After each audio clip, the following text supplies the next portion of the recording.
प्रिय विद्यार्थियों, आज हम कक्षा BA द्वितीय वर्ष विषय राजनीति विज्ञान प्रश्न पत्र प्रथम प्रमुख राज्य व्यवस्थाएं के अंतर्गत आज के हमारे अध्ययन का टॉपिक है अमेरिका के राष्ट्रपति की निर्वाचन प्रणाली की आलोचना व सुधार हेतु सुझाव। यानी अमेरिका की जो राष्ट्रपति का चुनाव होता है उसके लिए जो चुनाव पद्धति है या निर्वाचन प्रणाली है उसमें क्या क्या कमियां हैं, क्या क्या आलोचनाएं की जा सकती हैं और उसमें सुधार हेतु क्या क्या सुझाव दिए जा सकते हैं। इस प्रकार का प्रश्न भी परीक्षाओं में पूछा जाता रहा है। तो अगर हम आलोचना की दृष्टि से हम देखें तो जो निर्वाचक मंडल होता है 538 सदस्यों का, वो दलीय आधार पर निर्वाचित होकर के आता है। लेकिन निर्वाचक मंडल के सदस्य दलीय आधार पर या लिस्ट सिस्टम से निर्वाचित होकर के आने के बाद जब राष्ट्रपति के चुनाव हेतु अपने राज्य की राजधानी में एकत्रित होते हैं, बैठक करते हैं, तब वो अपने दल के प्रति सामान्य रूप से तो निष्ठा रखते हैं, दल के दल के पक्ष में ही समर्थन करते हैं। लेकिन ऐसी कोई कानूनी बाध्यता नहीं है कि वो दल की इच्छा के अनुसार ही वोट डालेंगे। वो अपनी स्वतंत्रता से भी, अपने अंतर्मन से भी अपने दल के खिलाफ विपक्षी दल के उम्मीदवार के पक्ष में मतदान कर सकते हैं। अब इस पर एक विरोधाभास उत्पन्न हो, जब आप किसी दल के उम्मीदवार के रूप में चुनकर आए हो, सूची प्रणाली के द्वारा चुनकर आए हो, और आप जब राष्ट्रपति का चुनाव हो तो आप भिन्न दल के उम्मीदवार को अपना मतदान कर दो, तो ये एक विरोधाभास से संयुक्त राज्य अमेरिका के राष्ट्रपति चुनाव की प्रणाली को देखने को मिलता है। कई बार ऐसा वहां हुआ है। दूसरा, सूची प्रणाली लागू होने से निर्वाचक मंडल में सभी मतदाताओं का प्रतिनिधित्व नहीं हो पाता कि संयुक्त राज्य अमेरिका में जो 538 सदस्यों का निर्वाचक मंडल विभिन्न राज्यों और कोलंबिया जिले से निर्वाचित होकर के बनता है, उस निर्वाचक मंडल के सदस्यों को चुनाव सूची प्रणाली के आधार पर होता है। सूची प्रणाली का मतलब ये है कि एक राज्य या विभिन्न राज्यों में जो राजनीतिक दल चुनाव जीतता है उसके सारे सदस्य चुनाव जीत जाते हैं, और जो हारते हैं उनके सभी सदस्य चुनाव हार जाते हैं। इसमें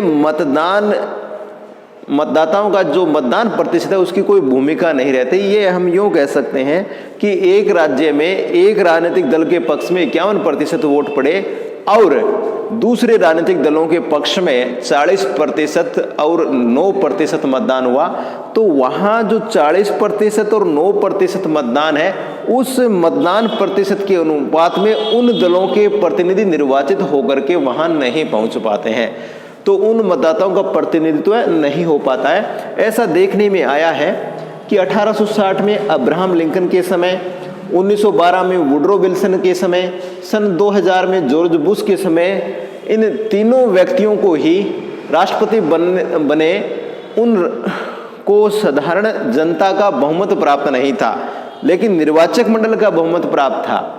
यानी मतदाताओं की जो वोटों की संख्या थी वो इनके पक्ष में नहीं थी, टोटल अगर हम योग करें तो, लेकिन निर्वाचक मंडल में बहुमत मिला। मतदाताओं का बहुमत इन तीनों व्यक्तियों को प्राप्त नहीं था, लेकिन फिर भी ये राष्ट्रपति बन गए।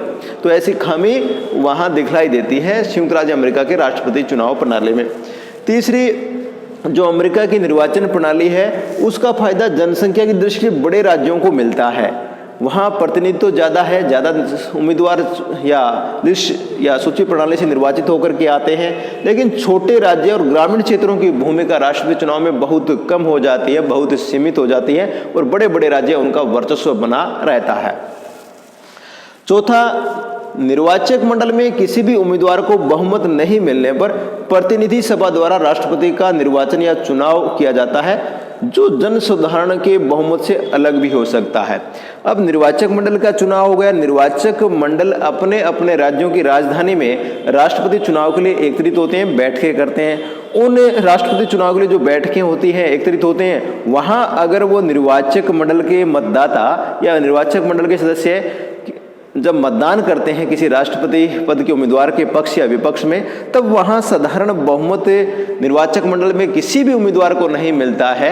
यानी मान लें हम 3 उम्मीदवार है, एक को 40% मिला, एक को 42 मिला और शेष मत तीसरे उम्मीदवार को मिल गया, तो ऐसी स्थिति उत्पन्न होती है कि किसी भी दल को पूर्ण बहुमत नहीं मिला, 50% से ज़्यादा वोट नहीं मिले। ऐसी स्थिति में ये जो राष्ट्रपति निर्वाचन का अधिकार है वो वहाँ के कांग्रेस की सदन प्रतिनिधि सभा के पास चला जाता है। प्रतिनिधि सभा उस किसी भी तीनों में से किसी भी व्यक्ति को राष्ट्रपति निर्वाचित घोषित कर सकती है। इस तरीके से अगर राष्ट्रपति घोषित किया जाता है तो वो राष्ट्रपति को जरूरी नहीं है कि जनता का बहुमत रखता हो, वो प्रतिनिधि सभा की सदस्यता और निर्वाचन के आधार पर तय हो रहा है। जो पांचवा, राष्ट्रपति चुनाव कराने के लिए स्वतंत्र रूप से चुनाव आयोग नहीं है। चुनाव व्यवस्था वहाँ के राज्य अपने अपने क्षेत्राधिकार में करते हैं। अमेरिका में राष्ट्रपति का चुनाव करवाने के लिए कोई भी एक केंद्रीकृत संस्था नहीं है, एकीकृत संस्था नहीं है जो संपूर्ण देश में चुनाव की व्यवस्था देखती हो, जैसे भारत में चुनाव आयोग है। भारतीय चुनाव आयोग के समकक्ष या भारतीय चुनाव आयोग जैसी कोई स्वतंत्र एजेंसी संयुक्त राज्य अमेरिका में चुनाव करवाने के लिए राष्ट्रपति चुनाव का कार्य देखने के लिए नहीं है। वहाँ चुनाव संबंधित राज्यों के द्वारा अपनी निर्वाचन पद्धति के द्वारा करवाए जाते हैं और मतपत्र की छपाई का कार्य भी राज्यों के द्वारा ही संपन्न किया जाता है कि संघ सरकार की तरफ से ऐसी कोई व्यवस्था वहाँ नहीं है। अगर हम देखें तो अमेरिका के राष्ट्रपति चुनाव प्रणाली की जो कमियां हैं उनको कैसे सुधारा जा सकता है। अगर सुधार है तो हम 3 सुझाव दे सकते हैं। पहला सुझाव तो यह है कि राष्ट्रपति का चुनाव प्रत्यक्ष हो।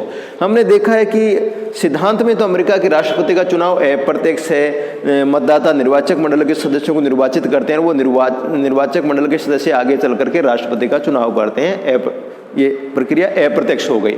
लेकिन व्यवहार में हम देखते हैं कि निर्वाचक मंडल के सदस्यों का अन्य कोई काम ही नहीं है, केवल राष्ट्रपति का चुनाव ही करना होता है।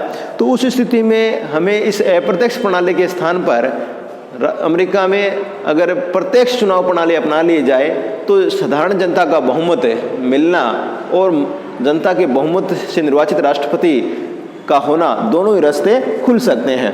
लेकिन इस प्रकार की व्यवस्था अमेरिका में हो पाएगी हमें लगता नहीं है।